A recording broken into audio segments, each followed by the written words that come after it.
सोपे प्रश्न विचारा. आपले नाव काय? माझं नाव देवेंद्र सरिता गंगाधरराव फडणवीस. सर, आपल्या प्रवासाची सुरुवात कशी झाली? या प्रवासाची सुरुवात ही एक विद्यार्थी चळवळीतून झाली. ते मागे विद्यार्थी परिषदेमध्ये विद्यार्थ्यांच्या प्रश्न सोडवत मी इकडे आलो. आपल्या सामाजिक कामात कोणती मोठी आव्हाने आली आणि त्यातून आपण कसे मार्ग काढले? कुठल्याही सामाजिक कोणात आव्हान असतातच. जेव्हा तुम्ही समाजात आता काहीतरी करायचं असतं त्यावेळी प्रत्येक ठिकाणी ती व्यवस्था असते ती आपल्याला बदलावी लागते. व्यवस्था बदलताना त्याच्यामध्ये अडीअडचणी येतात. पण आपल्यासमोर किती मोठे आदर्श आहेत. छत्रपती शिवाजी महाराजांचा आदर्श आहे की ते स्वराज्याची स्थापना केली.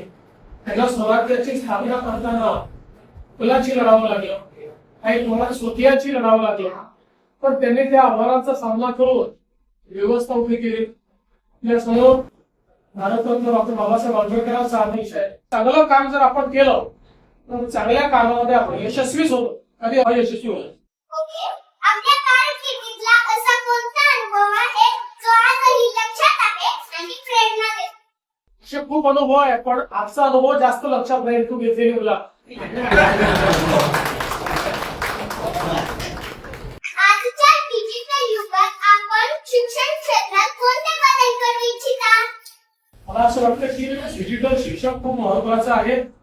आणि आज या शाळेमध्येच एक अतिशय सुंदर डिजिटल लॅबचं उद्घाटन केलं की इंटरॅक्टिव्ह आहे. त्याच्यामध्ये विषय देखील आपल्याला श्राव्य माध्यमातून पाहायला मिळतो.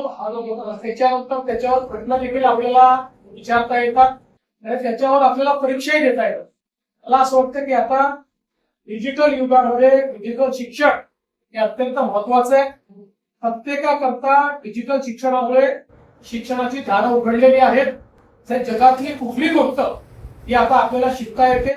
त्यामुळे मला असं वाटतं की आपल्या शाळेतल्या आता जे डिजिटल लॅब आहे तुमच्यापैकी प्रत्येकाने त्या डिजिटल लॅब मध्ये जाऊन डिजिटल शिक्षण घ्यायचं. थँक्यू सर, तुमचा मौल्यवान वेळ दिल्याबद्दल खूप खूप थँक्यू. धन्यवाद. थँक्यू. तुझा पण मौल्यवान वेळ दिल्यानंतर